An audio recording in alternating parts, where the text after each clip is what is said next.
Hello, David Zaritsky for the Bond Experience. Welcome back.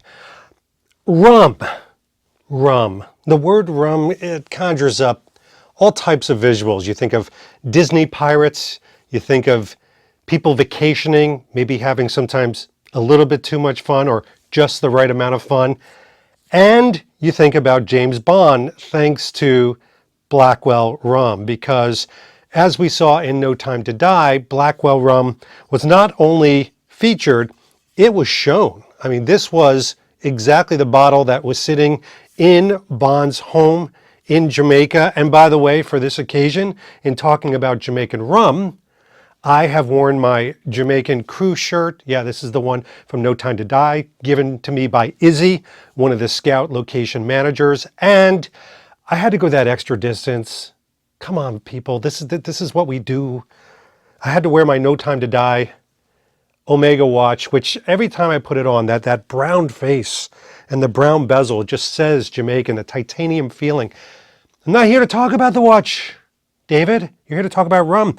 And as I'm getting this wafting smell, there's a specific conversation that I want to have. This isn't just going to be talking about rum tasting or rum in general, or not just even Blackwell. We're going to go kind of the added distance, so stay with me on this journey. First of all, let's talk about the Blackwell rum itself. Now, this is what I would call their fine Jamaican black gold. You know it, you've seen it, you probably have purchased it. You can find this anywhere from $30 to $38 right now, maybe a little bit less depending on where you are. Is it readily available? No. I think you need to order this from time to time. I've only found it in the wild once. And I love it because it's got some incredible notes. I've poured myself a little bit out of this bottle. It smells amazing. Very smooth. By the way, you'll notice I don't put ice. I don't mix it with anything. Fine rum. And rum in general, by the way, I think rum used to be the kind of, mixer's delight on a vacation. Rum has become more sophisticated. I mean, there's now rum connoisseurs. There's people, not quite to the sommelier, of rum, but rum has become almost like a cognac, where there's different levels and different grades of rum. There's even different batches. And, these are the things we're going to get into, but this is still a very, very good rum. It's just not quite as good as this one. So this is the Blackwell Fine Rum 007. I know you've seen this. You may have purchased it. You can find it for $45 to all the way up to $57. And you can find it still. But again, I have never seen this out in the wild in my geography. You may have it readily pouring from bathtubs and spigots everywhere. I haven't. Many people, like myself, initially had to purchase this off of the Blackwell site. And it's kind of interesting because Blackwell himself, you've got to roll backwards a little bit, because not only is he a rock and roll Hall of Famer, he has been associated with James Bond all of his life. He was very close and very connected to the Fleming family and Ian Fleming himself. He was a scout, and he did different things on some of the Bond films like Dr. No. So it stood to reason that he was going to be really connected to the whole Bond aspect of his rum that he curates. So this is something that is very special to me, because upon one of my visits to Goldeneye, this was literally hand-signed right while I was there with the date that he and I were both there, and we got this great picture together, which was amazing. We spent a little time, and he gave me this, and it says, "One Love, Chris Blackwell." And it's kind of amazing. I mean, because I got to meet the man himself. He is a legend. He's an icon. It's not surprising then, in the 60th anniversary year, which, by the way, we're still celebrating. Started in October of last year, but it goes until October of this year, so we're still in it. I received a box from Chris and his team over at Blackwell Rum. Yep. Here's the box, okay? Now, I've opened the box, but I haven't opened the box. Like, there's a box in here that let me just show you this. This thing is bubble wrapped as if it was nitroglycerin. I think there's liquid in there. Yeah, I think there is. So I'm going to take that out in a second, but before we do, you'll notice in here that I have poured a little bit of the regular Blackwell and some of my 007. They are different. I know a lot of people were saying, are they different? Are they different? They're different. This one, yeah, it's almost like, I've told people this and they're like, what's wrong with you, David? It almost tastes like a really good bourbon. Like to me, there's more caramel notes. It's definitely a finer grade than this one. So it's not just the bottles. I know some people were saying, I think it's just the bottles. It's not. The rums are different. And I will not be opening up this one that was hand signed in front of me because it's a special heirloom piece. It's something that I want to keep forever. But here we go, folks. Let's play a little musical chairs here. Clear the deck, so to speak. Because in here, I have something which I will take out of the protective plastic.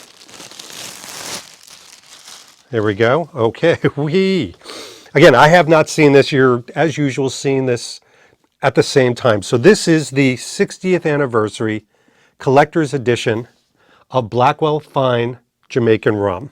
All right. Now, this is a beautiful box. It's number 997 of 1,000. So only 1,000 of these were made, which sounds like a lot until you do the math of how many people are in the world. But this is a collector's thing, and you've got to get into the collector's mentality if you're going to take this journey with me. Collectors collect things. If you make something limited, like robes, etc., it's part of the collectability. You know, having something rare and unique, like Indiana Jones, the collector of rare antiquities. This is something similar to that. Before we open this, let's read just a little bit of show notes on this. So a rare gift for the James Bond connoisseur, the Blackwell Rum 007 Collector's Edition features a special bottle of Blackwell Fine Jamaican Rum, sold exclusively on blackwellrum.com and 007.com and retailing for $700. Fewer than 1,000 boxes were made, and all are hand-numbered and include a personalized and signed note from Chris Blackwell. He quotes, "It's been 60 years since James Bond made his big screen debut," says Blackwell, who served as a location scout on the film. "He's been a constant in my life ever since to celebrate Bond and my old friend Ian Fleming. I've created this collector's edition of rum." Okay, there's a little bit of show notes. Now, one thing you should know, this is something that is really a part of Blackwell's legacy. This is not something that was created around No Time to Die, lest you think that. This Blackwell rum has been around for a very, very long time. This is a little bit of a swan song because, you know, celebrating the 60th year, you can see kind of a plain back. This is almost like a book, a tomb, if you will, that I will now open. Okay, so first of all, it's magnetic. I'm almost afraid I'm going to knock something over. So I am literally going to clear the deck. I know you're going to miss the pretty bottles. I'll keep the pretty glasses in case I want to have a little taste every now and then. So check this out. So this is magnetic on here. And when you open it, I spy with my little eye something Sean Connery. And it says Laughing Waters, Jamaica, Dr. No, 1962. What's really cool about this image, and I haven't even opened it up, is this is something that Chris himself would have been a scout on. So kind of special already. So let's open it up. This is not light, ladies and gentlemen. Ah, okay, well, here we go. So now it opens. It's like a donut hole in a donut hole. No, it's not. But there we go. We have Ursula Andress in Laughing Water. Beautiful Laughing Water. Absolutely stunning. I like how they did it in black and white. So your eye, this is a marketing thing, your eye is drawn. Oh my gosh, my heart skipped a beat that I was dropping something breakable.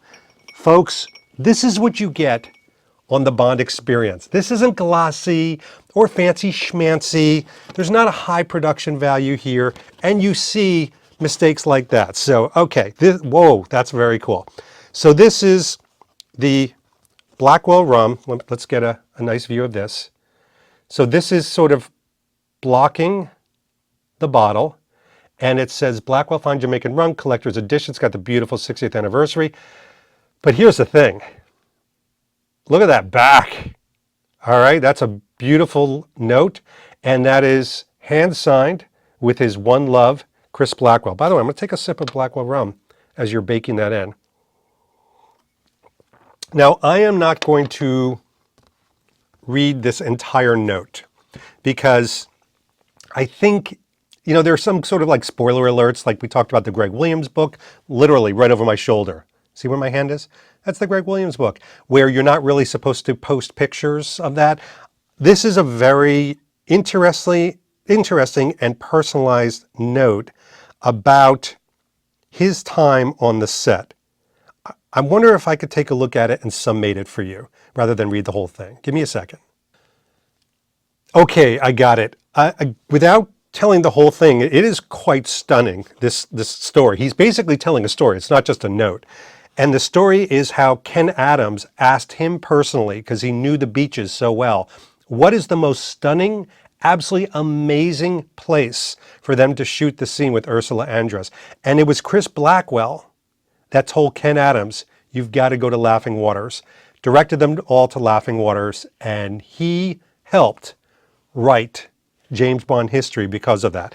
That's a cool story. That's all I'm saying. Okay, David, put this down carefully. All right, so this is now nestled. This is flocked, like a velvet flocked, and the bottle itself is nestled in its little enshrouded, I was going to say tomb, that's a little macabre, enshrouded box here, the collector's box, and I am going to see if I can take it out very gently. Lordy. Okay. Now the box itself, that's what we have for the box, okay? And it says, oh, this is nice. So the bottle is, let me get this one right here. So it's the same size, looks to be the same size. The back and the description is different. All right, let me turn these around. See, a lot of you don't get to see this. This is one of the reasons why I do my channel, so you can actually see some of these unique things. So you can see that the back is different signatures, but different descriptions. What we call in the marketing business copy. It's different copy. So the one that you can sort of purchase for about $57 has a description that's a little bit more focused on Ian Fleming, little tiny bit with Chris, but this one talks about Goldeneye. Interestingly enough, this one talks about Goldeneye. So Goldeneye is the house that Ian Fleming built in Jamaica after World War II. Beautiful, of course, Goldeneye is also known for a special creative kind of magic. It's where Fleming brought James Bond to life, and the only place he was able to write Bond's many adventures. In 1962, Fleming helped to get me hired as a location scout on Dr. No in Jamaica. First ever James Bond film. It's now considered the classic. It's one of my favorites. Chris, I'm with you, man. Did a great job. To celebrate James Bond's 60th anniversary, I've created this collector's edition, especially created for rum and Bond connoisseurs. While my classic Blackwell rum made from an old family recipe, rich and fragrant, each sip of rum evokes the magic of Jamaican Goldeneye, no matter where in the world you happen to be. Enjoy, Chris Blackwell. And of course, you've got the bottle. This is raised, so you can't tell on YouTube because you can't feel beyond the screen. We haven't gotten to that technology. It'll come. AI is going to take us all over. That being said, it says collector's edition, 40% alcohol volume, same amount, etc., 750 milliliters. All right, those are the details. Now, I did a little digging, okay? Because, let me bring these back here. One of the things that I wanted to find out is differences. Is there any difference besides just imagery or box or letter, copy, etc.? Those are great. Those are visual, and we're going to connect on those in a second. But is there any difference between the hooch, the rum that's in here, and the rum that's in here? And by the way, obviously, still with the plastic on it. And the answer is yes. It is different. So they're not just putting the same rum into this. This is what I meant when I said rum has connoisseurs. It has what's called best batches. So if you know anything about whiskeys, single malts, even wines, there are barrel casks that are what's called best batches. So Barrel Select is the finest, best batch of the entire batch, in this case of rum. So what they did for this bottle is they took literally the Barrel Select. They took the best batches of rum, they set it aside, and it wasn't that much. And they said, this is going to be for the limited edition. This is going to be for the 1,000 barrels. It doesn't mean the other stuff is second-class citizen. It doesn't mean that. It's just that sometimes batches have a certain clarity, have a certain smoothness, have a certain je ne sais quoi. That's Brooklyn for I don't know what. But that's exactly what's in here, which also makes it special. So, how special are we talking? Because one of the things that I want to talk about in here, as I sort of line all this together so you can see it, is this is not inexpensive. This is $700. And if you think about the other bottles that you can get, for example, 38, and on the high end, 57, $700 is a very big jump. So what we've got to do is, and this is infotainment, a little informational, hopefully a little entertaining. So this is a collector's item. This isn't, for most people, something that they're going to rip open, pour a glass, invite the family over for Easter Sunday and say, you got to try this rum.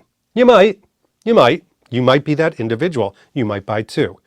But for most people, what they're going to do is, this is going to be something that exists within a collection. Or some people do, and quite a few, collect alcohol.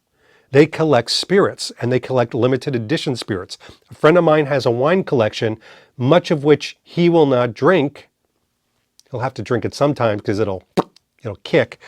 But he doesn't typically drink because it's a collector's item. It's something that he has all the pomp and circumstance, which is why so many alcohols nowadays, especially the high-end ones, come in certain display boxes. It's almost like the perfumes. They come in certain wrappings and packagings, and that's half of it. The limit or the limited edition of this collector's edition also creates a certain amount of rarity. The signature, although you could buy a signature one before, also adds to that. But it truly is the fact that they are limiting this. Now, I told you I would have a real conversation around this. This is a great collector's piece, and I have a collection. I have a collection that's pretty robust. I mean, you're seeing only part of it, but if you've watched my channel, you see it's a decent sized collection. There are items that I collect. I open the box and I put them on the shelf. Many people would say that is a huge waste. But for me, it's my collection. It is the search, it's the journey to get the item, it's the trophy of acquisition, and it's the ability to display and enjoy it. I'm in my display area twice a day, minimum twice a day. So I truly do reflect on these different pieces, pick them up. Plus I invite a lot of friends and family over to peruse the collection so they get to see these collector items. They become storytelling pieces. Someone comes along this and go, what's with the box? And I go, well, that's Blackwell, Chris Blackwell, who I met in Jamaica. This is his 60th anniversary bottle. There's only 1,000 made. I'm one of those individuals. Feel very fortunate, very lucky. Not something I take for granted, but here it is. So you acquire that brand story, and that is part of marketing. So here we go, folks. I told you I would dovetail into something else. I'm going to take a sip. Smooth. I'm telling you, it's like bourbon. So good.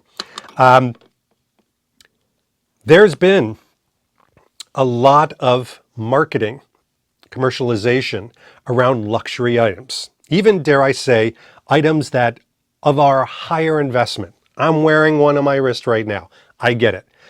Not everybody can afford an Omega watch. Not everybody can or would say to themselves, I'm going to buy a $700 bottle.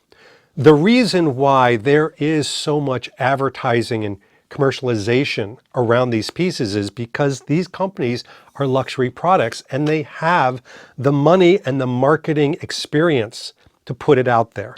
If you go onto 007.com store, for example, you'll see actually more items in the affordable range than in the expensive range. But postcards and magnets and keychains, they don't have advertising dollars. And very often, many of those are made from the same company that aren't going to put a commercial or a big splash around that. Not like Oliver Brown or Ren Peel or Bollinger, Macallan, and yes, Blackwell Rum. But these companies are doing that. And I'm here to tell you something else. And this is a little bit of a marketing 101. If you don't want to hang out, you can go watch, the Casino Royale happy hour. This is also something where these companies are very smart. So they're not just trying to sell 1,000 of these bottles. This creates news. This creates discussion. I told you I'm part journalist. I'm not just a fan. I'm a content creator, but I consider myself a journalist. And so this is a story. The fact that they're putting out this for the 60th anniversary is something to be covered. And by the way, it's been written up in magazines and journals and newspapers and online, and you've been talking about it, and now you're watching a video on it. So they're very smart. They're creating noise. They're creating marketing noise around their brand. So what happens is you see this come out and you're like, oh my gosh, $700. I'm going to just pick up a couple of these bottles, maybe even a case. And I know people that have. Or they'll say, you know something, I could get it without the box. I could get this. And they buy a bunch of these. And they have. And guess what you've done? You've now purchased Blackwell Rum. So this is also some of the reason why some luxury companies, brands, will actually have stores on Madison Avenue, on Park Avenue. Can you imagine for a moment how expensive that rent is? But they do it to have presence, to be seen, to create an experience so when people engage, whether it's journalists or the consumer, on these incredibly well-known geographies, and yes, even online, and on 007.com, and in association with Eon, what happens is they know that's going to lift all of the other parts of their brand. Look at NPL and Oliver Brown, what the James Bond name did for them. Now, they were great brands in their own right, but I think that nobody can argue that people go to these companies for James Bond. They leave with things beyond Bond. We've talked about that before. So it's not ludicrous. It is not ludicrous for these companies to come out with these luxury brand products. They know it's going to only cater to a small group of people, but it creates an incredible amount of talk. That's marketing. Marketing isn't just push, it's also pull.